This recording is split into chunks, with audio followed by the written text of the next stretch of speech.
الحمد لله حق حمده والصلاة والسلام على من لا نبي من بعده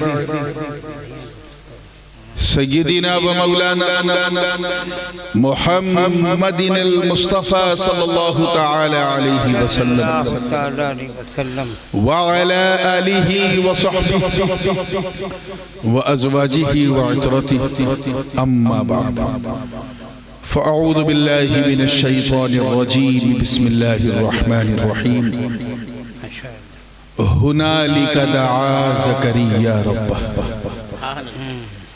صدق الله العلي العظيم وبلغنا رسوله النبي الأمين الأمي الكريم ونحن على ذلك لمن الشاهدين والشاكرين والحمد لله رب العالمين ما شاء الله سبحان اللہ سبحان اللہ عرس عتیق ملت علیہ رحمت و رضوان شہ نشین پہ جلوہ فروز انتہائی باوقار علماء کرام سادات اعظام بالخصوص اس خانقاہ کے جانشین اور ہر دل والوں کے لیے دل نشین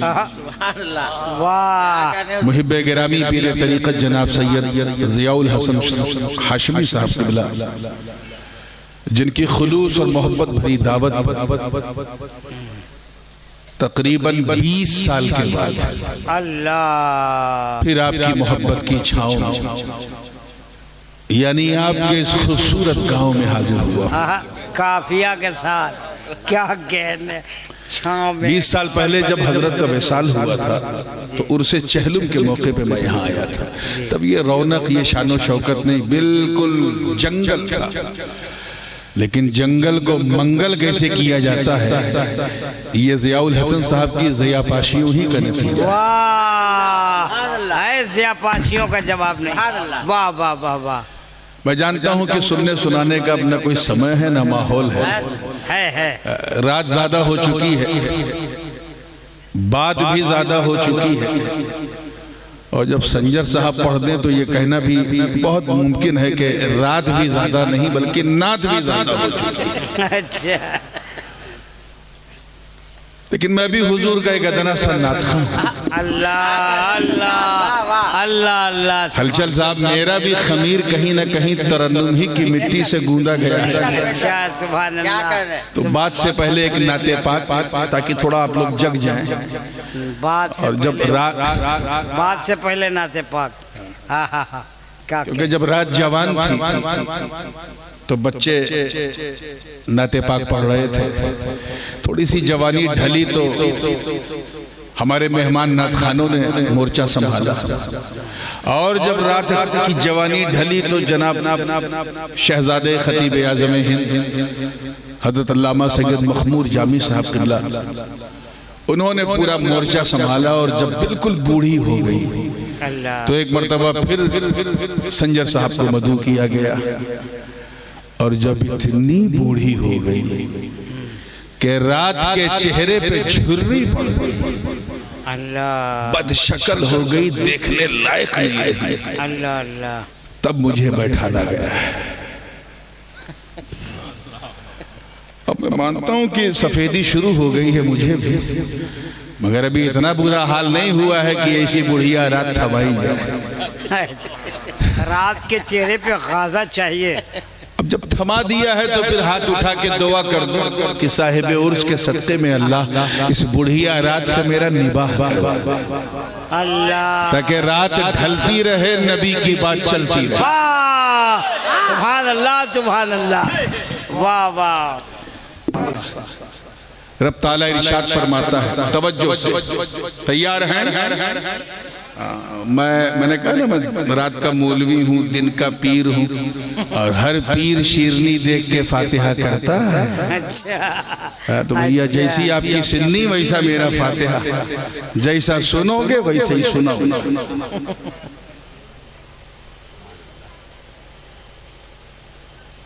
ہنالک دعا زکریا ربہ وہاں سے پکارا زکریا نے اپنے رب کو. حضرت زکریا علیہ السلام اللہ کے نبی وہاں سے پکارا. زکریا نے کسے بولیے؟ اپنے رب کو. کہاں سے پکارا؟ کیوں پکارا؟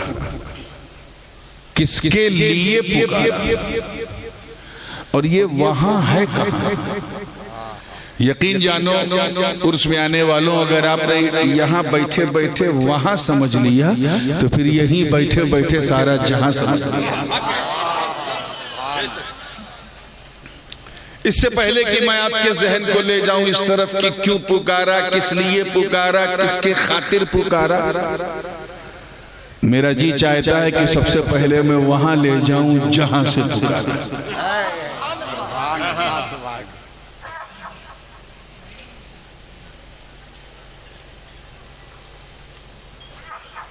الحمدللہ اہل سنت کا مجمع ہے اور پھر عرس کا مجمع ہے، اور میرا یقین ہے کہ صاحب عرس ہی آج اپنے اس جلسے کی رہنمائی اور روحانی سرپرستی فرما رہے ہیں. ہم سنی منت ضرور مانتے ہیں کہ نہیں؟ بہت سے لوگ یہاں بھی آئے ہوں گے منت کی نیت لے کے، کوئی چادر چڑھانے، کوئی کچھ کرنے. ضرور مانا کرو. اگر کوئی روکے تو سینہ ٹھوک کے مانا کرو، اور ٹوکے تو ڈنکے کی چوٹ کے مانا کرو. ہماری ماں بہنیں بھی بیٹھی ہیں، ان کا تو منت ماننے میں ہم لوگوں سے 2 قدم آگے. کچھ بہنیں، کچھ مہیلائیں تو ایسی منت مان لیتی ہیں کہ اسے پورا کرنے کے لیے مفتی صاحب کا قلم بھی نہیں چلتا کہ اب اس منت کا ہم کیا کریں. چلو آواز آ رہی ہے تو بس دیکھو، یہ پہلی بار ایسا ہوا کہ اندھیرا ہے اور مائک چل رہا ہے. ماشاء اللہ. آئیے. ایسا ہی ایک امام صاحب کی بیوی تھی، انہوں نے منت مان لی. میں بہنوں کی منت کا ذکر کر رہا تھا. منت کیا منت مانی کہ اے اللہ اگر مجھے بیٹا ہوا تو میں مسجد میں ڈھول بجواؤں گا. اب بتائیے کون مفتی صاحب اس کی اجازت دیں گے؟ ڈھول، وہ بھی مسجد میں. منت مان. اللہ کی شان دیکھو، منت قبول ہو گئی، بیٹا پیدا ہو گیا. جب بیٹا ہوا تو عورت نے اپنے شوہر جو امام تھا مسجد کا سے کہا، امام صاحب منت اتارنا. کیسی بکواس کرتی ہو، ناجائز منت تمہاری تھی، اس کو نہیں اتارنا. کچھ بھی ہو گیا، بیٹا ہے، کچھ ہو گیا میرے بیٹے کو تو میں آپ کو قاتل کروں گا. امام صاحب گھبرائے، کیا کروں کہ اتاری. ابھی جائیے مسجد میں جا کر کے ڈھول بجوائیے. ایک دن گزر گیا، امام صاحب منع کرتے رہے. دوسرے دن بیوی نے حد سے زیادہ ضد کی تو مجبور ہو گئے، لیکن پھر بھی اٹل رہے. تب بیوی نے کہا سنیے، اگر کل آپ نے یہ کام نہیں کیا تو میں میکے چلی جاؤں گی. آپ دیکھتے رہنا، میں چلی جاؤں گی. میکے کا جب وہ دیا تو گھبرائی امام صاحب. کہا ٹھیک ہے، میں تمہاری منت اتارتا ہوں. ڈھول کو گلے میں لٹکایا اور مسجد میں کہاں گئے. اب جتنے نمازی تھے وہ دیکھ رہے، رات دن امام صاحب ڈھول کے خلاف تقریر کرتے ہیں اور آج ڈھول لے کے آئے. قیامت تو نہیں آنے والی. روگ راستہ بناتے جا رہے ہیں، امام صاحب آگے بڑھتے جا رہے ہیں. چلتے چلتے ممبر پہ پہنچ گئے جہاں تقریر کی جاتی. ڈھول لٹکی ہوئی، اب کوئی کیا بولے امام صاحب. اس کے بعد کھڑے ہوئے کہا، اے لوگوں، یہ ڈھول ہے، ڈھول ہے، اسے شریعت محمدی میں بجانا جائز نہیں. چاہے ایسے بجاؤ، چاہے ایسے بجاؤ، چاہے دو ہاتھ سے بجاؤ، جائز نہیں. ڈھول بھی بج گئی. کیسے منت اتارا امام صاحب. دیر میں سمجھ رہے ہیں آپ لوگ. تو کہنے کا مطلب یہ کہ کچھ بہنیں ایسی منت مان لیتی ہیں. ایسے ہی ایک منت حضرت مریم کی ماں نے مانی. اللہ میں ادھر آپ کے ذہن میں اللہ اللہ اللہ. کچھ لوگ جو ہے منت کو بدعت سمجھتے ہیں. اگر کوئی بے وقوف جاہل یہاں آ کے کہے تو کہہ دینا جاہل. منت ماننا بدعت نہیں، حضرت مریم کی ماں کی سنت. ایک منت. حضرت مریم کی ماں جو حضرت عمران کی بیوی تھی، ان کے پاس کوئی کمی نہیں تھی. She has been granted by Allah with everything. سب کچھ تھا ان کے پاس. جاہو جلال ان کے گھر میں، فضل و کمال ان کے گھر میں، حسن و جمال ان کے گھر میں، جود و نوال ان کے گھر میں، امامت و قیادت و سیادت و شرافت و نجابت و ولایت و حمایت، یہاں تک کہ نبوت و رسالت ان کے گھر میں. بنی اسرائیل کے خاندان کی بہو تھی، وہ خاندان جس کی فضیلت کی بات قرآن نے کی ہے. گھر ملا تو بنی اسرائیل والا، شوہر ملا تو عمران جیسا. فلسطین کی دھرتی کوئی کمی نہیں تھی، صرف ایک کمی تھی، اور وہ یہ کہ she wanted to be a mother of child. وہ کسی بچے کی ماں بننا چاہتی تھی. وہ چاہتی تھی کہ عمران کو بھی ایک آل عمران مل جائے.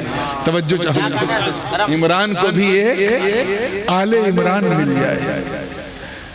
انہیں لوگ کوئی امیرہ کہہ کے پکارتا تھا، کوئی رئیسہ کہہ کے پکارتا تھا، کوئی ملکہ کہہ کے پکارتا تھا، لیکن ماں کہہ کے پکارنے والی آواز انہوں نے نہیں سنی تھی.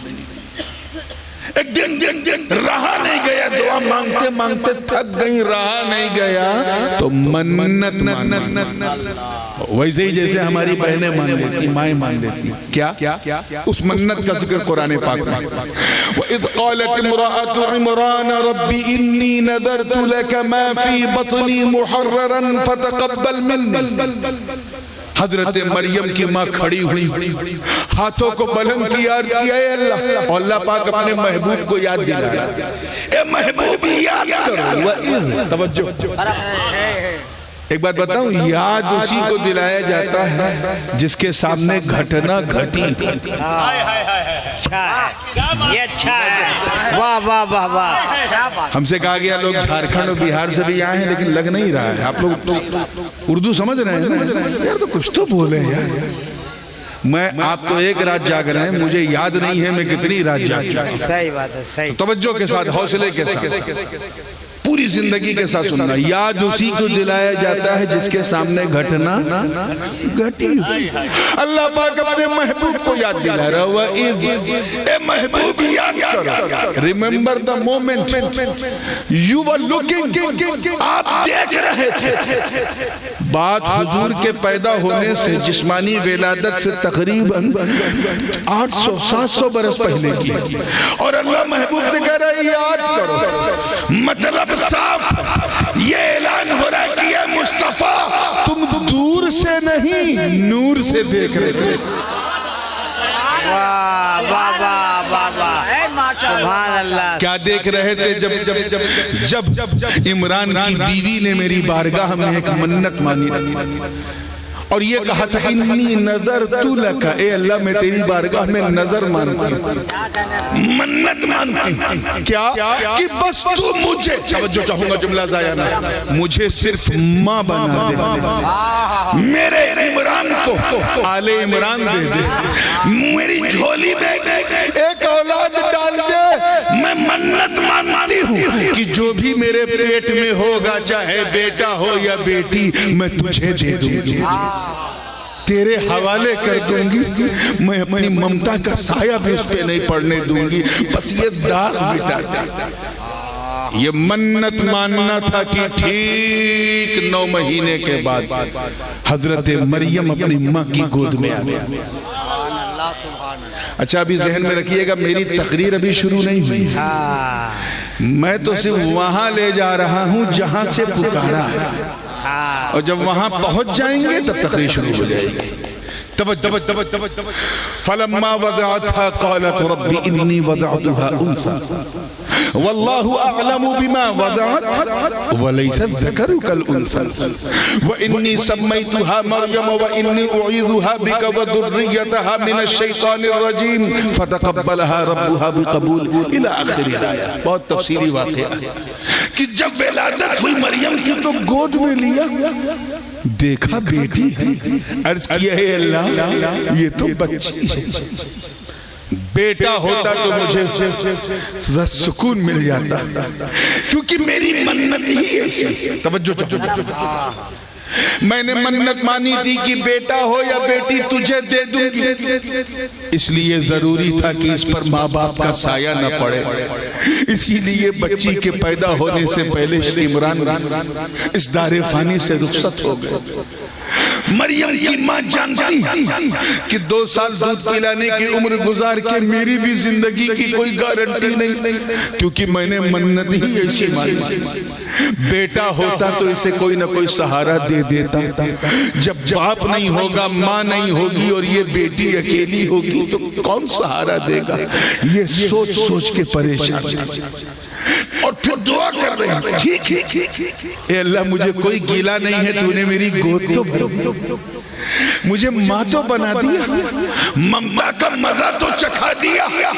اب ایک دعا اور قبول کر لے، انی اعیذھا بک وذریتھا من الشیطان الرجیم، میں تیری پناہ مانگتی ہوں شیطان رجیم سے، اور کہ بس تو میری مریم، اس کا نام میں نے مریم رکھ دیا، تو میری مریم اور اس کی آنے والی اولاد کو شیطان کے شر سے بچا. یعنی حضرت عیسیٰ کے لیے بھی دعا ہو گئی. اس کے بعد ماں کا سایہ بھی سر پہ نہ رہا. ٹھیک اسی زمانے میں حضرت زکریہ علیہ السلام کی نبوت کا سورج چمک رہا تھا. اللہ کی شان. حضرت مریم کو ایک باپ کی ضرورت تھی اور جناب زکریہ کو ایک اولاد کی ضرورت تھی. وہ بھی 75-80 سال کے ہو گئے تھے، کوئی اولاد نہیں تھی. وہی الہی حضرت زکریہ کے پاس کی فلاں مقام پہ ایک میری بندی ہے، جا اس کے سر پہ اپنی شفقت کا ہاتھ رکھ دے. فَكَفَّلَهَا زَكَرِيَّا. پھر حضرت زکریہ نے حضرت مریم کو گود لیا، ان کا پالن پوشن شروع کیا، اور اپنے گھر کے پیچھے مٹی کے ٹیلے کے اوپر مریم کی خانقاہ بنوائی. زور سے بولو کیا بنوائی؟ جیسے یہاں خانقاہ بنی ہے نا، آج خانقاہی جلسہ، اس لیے میں نے سوچا یہ خانقاہی تقریر ہونی چاہیے. کچھ لوگ خانقاہ کو خامخواہ سمجھتے. اگر کوئی یہاں خانقاہ کو خامخواہ سمجھے تو کہہ دینا بیٹا تیرا اس دنیا میں رہنے ہی خامخواہ، تو خانقاہ کو خامخواہ سمجھ رہا ہے. خانقاہ بنوائی اور مریم سے کہا بیٹی میں تیرا باپ تو نہیں ہوں لیکن باپ جیسا ہوں، تو اللہ کی بڑی محبوب بندی ہے، تیرے لیے میرے پاس وحی الہی آئی ہے، تجھے یہی رہنا ہے، کسی سے ملنا نہیں ہے، نہ اندر نہ باہر، کوئی بھی ضرورت ہوگی تو میں تیرے پاس آتا رہوں گا. یہ کہہ کے حضرت زکریہ چلے گئے. کلما دخل علیہ زکریا المحراب، ابھی تقریر شروع نہیں ہوئی. کلما دخل علیہ، کیا ہو رہا ہے پیچھے ذرا خاموش کرو، اس سے تو اور شور بڑھے گا، وہاں جا کے خاموش کرو. کلما دخل علیہ زکریا المحراب وجد عندها رزقا. میں توجہ چاہوں گا کہ جب یہ کلما کہتے ہیں when ever، جب لما یعنی جب، عندما یعنی جب. جیسے میں کہوں کہ حضرت جب میں آیا تھا تو میں نے یہ پیڑ یہاں پایا تھا، اس کا مطلب ایک بار آیا. اور کوئی یہ کہے کہ جب میں آتا ہوں یہ پیڑ یہاں پاتا ہوں، اس کا مطلب ایک بار نہیں کئی بار آئے. وہی کلما ہے کہ جب حضرت زکریا خانقاہ مریم میں جاتے تھے بے موسم پھل پاتے تھے. رزق پر تمام مفسرین کا اجماع ہے کہ یہاں اس سے مراد بے موسم پھل ہے. بے موسم پھل سمجھے؟ آلو کے موسم میں ٹماٹر مل جائے تو گال ٹماٹر کی طرح لال ہو جائے دیکھ کر. بے موسم. ابھی دسمبر جنوری میں آلو بہت سستا، لیکن مئی جون تک پہنچتے پہنچتے غریبوں کا خون چوسنے لگتا ہے کیونکہ بے موسم. اس وقت آم کا سیزن ہے. بولو ایمانداری سے بتانا، اگر آپ کو مالدہ کا آم، بنارس کا لنگڑا، لکھنؤ کا دسہری، گجرات کا کیسر یا پھر رتنا گیری کا الفانسو اگر ابھی مل جائے پیلا پیلا، کیا حال ہوگا آپ کا دیکھ دیکھ. میرا یقین ہے دیکھتے ہی ہلچل صاحب منہ میں اتنا پانی آ جائے گا جتنا اس آم میں نہیں ہوگا. اچھا ہے. کیونکہ جو چیز بے موسم ہوتی ہے بہمولیہ ہوتی ہے، بڑی عزت ہوتی ہے. ایسے ہی بے موسم پکوان، بے موسم دسترخوان، بے موسم پھل فروٹس. ایک بار دیکھا، دو بار دیکھا، اللہ جانے کتنی بار دیکھا، ایک دن رہا نہیں گیا تو پوچھا مریم تیرے پاس کوئی آتا نہیں؟ تو باہر کہیں جاتی نہیں؟ یہ بتا یہ بے موسم چیزیں تجھے دیتا کون ہے؟ یہ رزق کون دیتا ہے؟ تو اے اس خانقاہ کے تقدس پر اپنی جبینِ نیاز خم کرنے والے، اے سنیوں ذرا کردار مریم دیکھو، تقدس شان مریم دیکھو. سر اٹھاتی ہیں، مسکراتی ہیں، عرض کرتی ہیں اے اللہ کے نبی زکریا، قالت ہی من عند اللہ ان اللہ یرزق من یشاء بغیر حساب. عرض کرتی ہیں اے نبی یہ بے موسم پھل آپ کی مریم کو کوئی بندہ نہیں بلکہ بندوں کا خدا دیتا ہے. اور اللہ جسے چاہے حساب دیتا ہے. بے شک بے شک. اتنا سننا تھا حضرت زکریا سمجھ میں. آپ سمجھے کہ نہیں؟ ادھر شری لنکا والے آپ سمجھے؟ حضرت زکریا سمجھ میں کہ مریم کوئی سادھارن بچی نہیں ہے، یہ کوئی آرڈینری نہیں، ایکسٹرا آرڈینری ہے. یہ معمولی لڑکی نہیں، غیر معمولی ہے. ایک نظر رخسار مریم پر توجہ چاہوں گا. اب جملہ ضائع نہ ہو کیونکہ میں پہنچ چکا ہوں جہاں سے پکارا. ایک نظر رخسار مریم پر زکریا کی، ایک نظر ان بے موسم پھلوں پر، ایک نظر در و دیوار خانقاہ مریم پر. ان بے موسم پھلوں کو جب اترتا دیکھا تو حضرت زکریا کی امید کی کرنیں جگمگانے لگی. من ہی من میں تمنا انگڑائی لینے لگی. وہ تمنا سینے سے چلی دل تک، دل سے چلی دماغ تک، دماغ سے چلی منہ تک، منہ سے چلی لب تک. اور اسی کیفیت میں من ہی من میں سوچنے لگے اے اللہ، اے اللہ جب تو اپنی مریم کو اس خانقاہ مریم میں بے موسم پھل دے سکتا ہے تو اے اللہ اس بوڑھے زکریا کو بے موسم بیٹا دے دے، بے موسم بیٹا دے دے. ہنالک دعا زکریا ربہ، وہاں سے زکریا نے اپنے رب کو پکارا.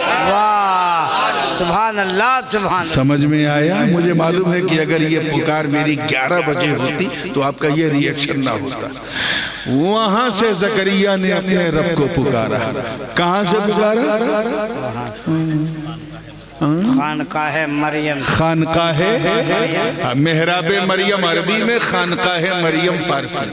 خانقاہ مریم سے پکارا. اور کس طرح پکارا کہ مصلی دعا بچھا. ایک نبی نے، بڑے احتیاط سے بول رہا ہوں، بڑا نازک مقام، ایک نبی نے ایک ولی کے در پر ہاتھ اٹھا دیا. اللہ کرے میں اپنی طرف سے کچھ نہیں کہہ رہا ہوں، جو قرآن میں ہے وہی کہہ رہا ہوں. ہاتھ اٹھا دیا.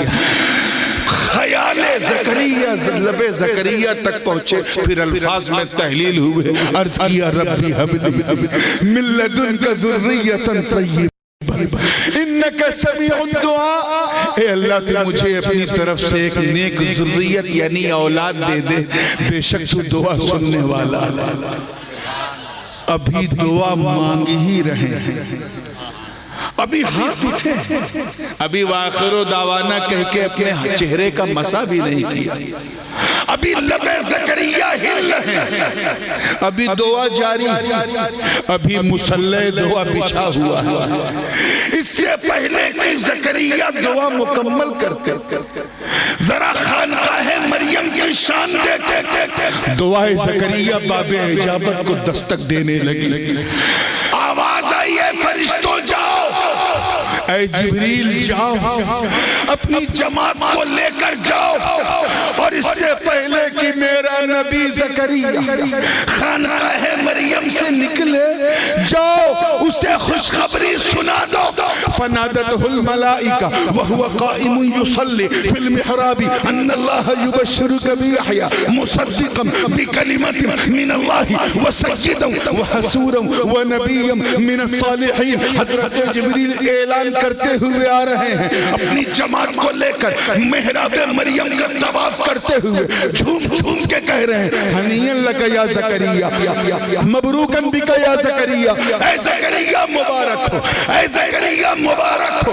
ذرا خانقاہ مریم کی برکتوں کا فیض دیکھ، آپ نے صرف بیٹا مانگا تھا، بیٹا، اللہ نے تو اس کا نام یحییٰ رکھ کے آپ کو دے دیا۔ سبحان اللہ، سبحان اللہ، سبحان اللہ، سبحان اللہ۔ یحییٰ، اور صرف یحییٰ نام نہیں رکھا، مصدقا بکلمت من اللہ، یعنی حضرت عیسیٰ کی نبوت کی تصدیق کرنے والا بنا کے، اور صرف تصدیق نہیں، سیدہ سردار بنا کر، حسورا مجرد، یعنی جس طرح حضرت عیسیٰ شادی نہیں کریں گے، ان کا یہ وزیر یحییٰ بھی شادی نہیں کرے گا، اور نبی صالح بنا کر بھیجا۔ اب میں آپ کی توجہ بہت ہی نازک موڑ پہ دلانا چاہتا ہوں۔ حضرت مریم کی عظمت پر میرے ماں باپ قربان، سیدہ ہیں، طیبہ ہیں، طاہرہ ہیں، عابدہ ہیں، ساجدہ ہیں، راکعہ ہیں، مگر نبیہ نہیں۔ میں یہ سمجھانا چاہ رہا ہوں، بڑے حوصلے سے سنیے گا، لنکا والوں آپ بھی، نبیہ نہیں، ولیہ ہیں۔ کیا ہے؟ ایک نبی کی ماں، لیکن نبیہ نہیں۔ اگر جھٹکے میں بھی نبیہ نکلا نا تو اتنے فتوے لگیں گے کہ لقوے لگ جائیں گے۔ اللہ نے کسی عورت کو نبی نہیں بنایا۔ نبیہ نہیں کون ہے؟ زور سے بولو بھائی، شرماؤ مت۔ ولیہ، نبیہ نہیں کون ہے؟ ولیہ۔ ارے کون مریم جن کے بارے میں رب تعالیٰ فرمائے، جس کا ذکر کرے کہ وَذْكُرْ فِي الْكِتَابِ مریم اِذْ انْتَبَذَتْ مِنْ أَهْلِهَا مَكَانًا شَرْقِيًّا۔ کون مریم میرے دوستو، جن کی بارگاہ میں جبریل ہاتھ باندھ کے کہیں کہ یا مریم اقنتی لربکی واسجدی وارکعی مع الراکعین۔ کون مریم جس کا مولا اپنی مریم سے کہے وَإِذْ قَالَتِ الْمَلَائِكَةُ يَا مَرْيَمُ إِنَّ اللَّهَ اصطفاکی وطہرکی واصطفاکی علی نساء العالمین۔ اللہ نے میں مریم تجھے چنا اور تمام عورتوں کی تجھے رانی بنا دیا۔ عظمتوں والی مریم کون؟ آپ لوگ کے انداز سے تو ایسا لگ رہا ہے جیسے 5 منٹ میں ختم کرنا ہے۔ ارے حوصلے سے سنو یار، عظمتوں والی مریم، رفعتوں والی مریم، برکتوں والی مریم، بہت عظیم شان والی مریم، مگر نبیہ نہیں۔ کون ہے؟ آپ لوگ بولیے کون؟ چیئرمین حضرات آپ بولیے کون ہے؟ ولیہ۔ اب ذرا دل پہ ہاتھ رکھ کے اگلا جملہ سنو۔ اور زکریا کون ہے؟ اللہ کے نبی ہیں، زور سے بولو کون ہے؟ اور روایات کے مطابق رسول ہیں، ایسے نبی ہیں، جلیل القدر نبی۔ اپنے دھڑکتے ہوئے سنی دل پر ہاتھ رکھ کے اس منظر کو محسوس کرو کہ ایک نبی پکار رہا، اپنے رب کو ایک نبی پکار رہا ہے، اپنے رب کو ایک ولی کے در سے۔ اتنی ہلکی بات نہیں ہے جس کو آپ خالی ہاتھ اٹھا کے سبحان اللہ کہہ دیں۔ پھر میں دوہرا دوں تاکہ آپ اس کی سگنیفیکنس کو سمجھیں کہ ایک نبی، کون؟ نبی پکار رہا اپنے رب کو ایک ولی کے در سے۔ اے سنیوں، موقع ملے تو ان جاہل جماعتیوں کو بتاؤ جو اس پکار کو بدعت کہتے ہیں، ان سے کون نادانو؟ ارے جب نبی اپنے رب کو ولی کے در سے پکار سکتا ہے، تو اگر کوئی گنہگار امتی مصطفیٰ کے در سے پکارے وہ ہے۔ واہ! نعرہ تکبیر، نعرہ رسالت، عظمت مصطفیٰ، ریفت مصطفیٰ، اوست مصطفیٰ، شان مصطفیٰ۔ اس کو یوں بھی سمجھیں، اس سے ہو سکتا ہے کسی کے ذہن میں کل پرسوں کوئی سوال ڈال دے، یار وہ کون حضرت آئے تھے بھیم گڑھ میں عرس میں، کیا ہوا کہ انہوں نے نبی کو گھٹا دیا ولی کو بڑھا دیا؟ یاد رکھیے نہ میں نے کسی کو گھٹایا ہے نہ بڑھایا ہے، جتنا قرآن میں تھا وہ بتایا ہے۔ کیسے نبی پکار رہا ہے ولی کے؟ اگر اس طرح کی کوئی بکواس کرے تو کہنا کہ سن، یہ مشیت عزتی، یہ اللہ کی شان ہے۔ نبی کسی جگہ کا محتاج نہیں ہوتا، دعا کی قبولیت کے لیے نبی کسی جگہ کا محتاج نہیں، ہاں جگہیں نبی کے محتاج ضرور ہوتا۔ نبی کہیں سے پکارے اس کی دعا قبول، آدم اگر عرفات کے میدان سے پکارے تو دعا قبول، نوح اگر طوفان کے درمیان پھنسی بھور میں کشتی سے پکارے تو دعا قبول، یونس اگر مچھلی کے پیٹ کے اندر سے پکارے تو دعا، ایوب اگر پانی کے چشمے پہ کھڑے ہو کے پکارے تو دعا قبول۔ نبی کی دعا کہیں سے بھی قبول ہو سکتی ہے۔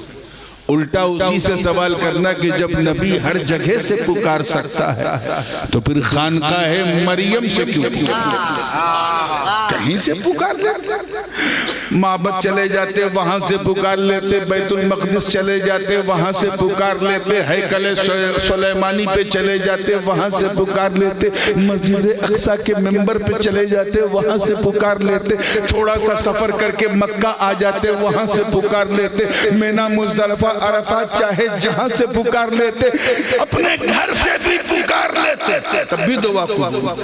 یہ خانقاہ مریم سے کیوں پکارا؟ اس کی کئی وجہ ہے لیکن ایک آسان وجہ میں آپ کو بتا دوں، اس لیے کیونکہ اللہ عالم الغیب والشہادہ، توجہ چاہوں گا، علیم بذات الصدور ہے۔ تم نے کیا کیا اللہ کو پتا، کیا کر رہے ہو اللہ کو پتا، آگے کیا کیا کرو گے کوئی جانے نہ جانے اللہ کو خبر ہے، پتا ہے۔ وہ جانتا اس کے علم قدیم میں کہ قیامت سے پہلے ایک جماعت سر اٹھائے گی جو شہر شہر، نگر نگر، گلی گلی، گاؤں گاؤں، کاؤں کاؤں کرے گی اور کہے گی اللہ کو پکارو پکارو، مگر مدینے سے نہ پکارو، کربلا سے نہ پکارو، نجف سے نہ پکارو، بغداد سے نہ پکارو، اجمیر سے نہ پکارو، پنڈوا سے نہ پکارو، کچوچے سے نہ پکارو، مارہرہ سے نہ پکارو۔ اس سے پہلے کہ یہ نہ پکارو کہتے اللہ کی شان دیکھ، ایک نبی کو بھیج رہا ہے امتی کے در پہ۔ اب تو سمجھ جا کہ جب نبی امتی کے در سے پکار سکتا ہے تو امتی بھی نبی کے در سے پکار سکتا ہے۔ سبحان اللہ، سبحان اللہ، کہنا زندہ باد زندہ باد۔ ایک بات اور بھی کہتا چلوں، حالانکہ تھوڑا نہیں موضوع سے ہٹی ہے لیکن اس لیے کہنا چاہ رہا ہوں کیونکہ سنیوں کے دل سے بالکل سٹی ہے، اور اسی کے بعد میں سوچ رہا ہوں کہ صلاۃ السلام، کیونکہ اب سننے سنانے کا بالکل ماحول نہیں ہے۔ 2:45 پہ شروع ہوا، 2:45 ہو گیا ہے۔ تیار ہیں نا آپ لوگ حوصلے کے ساتھ؟ یہ سنو، یہ سینے کو مدینہ بنانے والی بات ہے، اللہ کرے ہر دل والے کے حوالے ہو۔ ماشاءاللہ، کتنے فرشتے آئے تھے حضرت جبریل کے ساتھ خوشخبری سنانے۔ قرآن پاک میں ملائکہ کا لفظ ہے، اور ملائکہ جو ہے یہ ملک کی جمع ہے، اور جمع کا اطلاق کم سے کم 3 پہ ہوتا ہے، تو اس میں تو کوئی شک نہیں کہ 3 تو تھے۔ اس 3 سے کم تو نہیں تھے، اس سے زیادہ تھے۔ ہو سکتا ہے 10 ہوں، 20 ہوں، 50 ہوں، 100 ہو سکتے ہیں۔ اگر محتاط جملہ استعمال کیا جائے تو بڑی گنجائش نکلے گی کہ چند فرشتے۔ کتنے؟ ہلچل صاحب پسند آ جائے یہ نقطہ؟ جی چند۔ کتنے زور سے بولو؟ آپ لوگ چند کو بنگلہ میں کیا کہتے ہیں؟ ایکٹھو۔ ایکٹھو، تھوڑا نہیں، ایکٹھو۔ تھوڑا تو ہندی ہو گیا، ایکٹھو، تھوڑے، چند۔ توجہ چاہو، چند فرشتے۔ دیکھیں کتنے لوگ کیچ کر رہے ہیں۔ چند فرشتے اترے تو خانقاہ مریم کا حال یہ ہو گیا کہ ادھر لب ہیلا ادھر سب ہیلا۔ کیچ کر لو، کیچ کر لو یار، ورنہ بہت پچھتاؤ گے۔ چند فرشتے، امک، ایکٹھو، تھوڑے، چند فرشتے آئے تو ادھر لب ہیلا ادھر سب ہیلا۔ ہمیں جب فلسطین میں محراب مریم کا یہ عالم، جہاں چند فرشتے آئے تو محراب کا مزاج بدل گیا، تو پھر مدینے میں میرے نبی کا محراب نبوی، وہ گنبد خضرا، جہاں چند نہیں بلکہ 70,000 فرشتے صبح و شام آتے جاتے ہیں، ان کی برکتوں کا حال۔ واہ واہ واہ واہ، نعرہ تکبیر، نعرہ رسالت، عظمت مصطفیٰ، شان مصطفیٰ، وقار مصطفیٰ، نعرہ تکبیر، نعرہ رسالت۔ سبحان اللہ، سبحان اللہ۔ اسی لیے زکریا نے خانقاہ مریم سے پکارا۔ اچھا یہ تو حضرت زکریا کی شان تھی۔ آپ کے بھی تو دل میں دماغ میں چل رہا ہوگا کہ ہمیں بھی کوئی ایسی جگہ مل جائے کہ ہم وہاں سے پکاریں، بیڑا پار ہو جائے۔ جاننا چاہتے؟ جو لوگ نہیں جاننا چاہتے ہاتھ اٹھائیں تو۔ اچھا آپ نہیں جاننا چاہتے، باقی سب جاننا چاہتے ہیں۔ جائے ہاں، دماغوا خالص ہو رہا، اکھیاں سب کی جائے۔ چلیے مسکرا کے جب فریش ہوئے ہیں تو آئیے ذہن کو وہیں لائیے۔ کیا ڈھولک بجوائی جائے کیا؟ اتنی رات میں اتنا ہنسنا بھی اچھی بات نہیں۔ چلیے کنٹرول میں رہیے۔ آئیے، آپ کے بھی من میں چل رہا ہوگا نا ہم کہاں سے پکاریں، اس کا بھی ایڈریس اللہ نے ہمیں دیا ہے۔ دیکھنے والی آنکھ بس نہیں۔ اللہ پاک نے فرمایا وَلَوْ أَنَّهُمْ إِذْ ظَلَمُوا أَنفُسَهُمْ جَاءُوكَ فَاسْتَغْفَرُوا اللَّهَ وَاسْتَغْفَرَ لَهُمُ الرَّسُولُ لَوَجَدُوا اللَّهَ تَوَّابًا رَحِيمًا۔ اگر یہ لوگ، محبوب یہ لوگ اپنی جانوں پر ظلم کریں اور آپ کے پاس آئیں اور مجھ سے معافی مانگیں، استغفار کریں اور آپ بھی ان کی سفارش کریں تو ان کی توبہ اللہ ضرور قبول فرما لے گا۔ آپ ذرا دیکھیں، معافی مانگو اللہ سے اور در رسول اللہ کا، بخدا خدا کا یہی ہے، یہی تو در ہے۔ تو بس تفصیل میں جانے کا موقع نہیں، اس میں پہلا ایک لفظ ہے کہ سب کو نہیں بلایا گیا۔ those who operated themselves، جنہوں نے اپنی جانوں پر ظلم کیا۔ ظلم کسے کہتے ہیں معلوم ہے؟ وضو شیء فی غیر محل، کسی چیز کو اس کی خاص جگہ سے اٹھا کے دوسری جگہ رکھنے کا نام ظلم ہے۔ اتوچار، جس کو بنگلہ میں کہتے ہیں اتوچار، ہندی میں اتیاچار، اس کو ظلم کہتے ہیں۔ To remove the thing from its particular place and to put onto the other place۔ جیسے یہ ٹوپی پہنے ہونا آپ لوگ بولو، ہاں پہنے رہنا، پہنانا۔ آج کل بمبئی میں جب کوئی کسی کو الو بنا تو کہتے ہیں آج میں نے اتنے لوگوں کو ٹوپی پہنا دی۔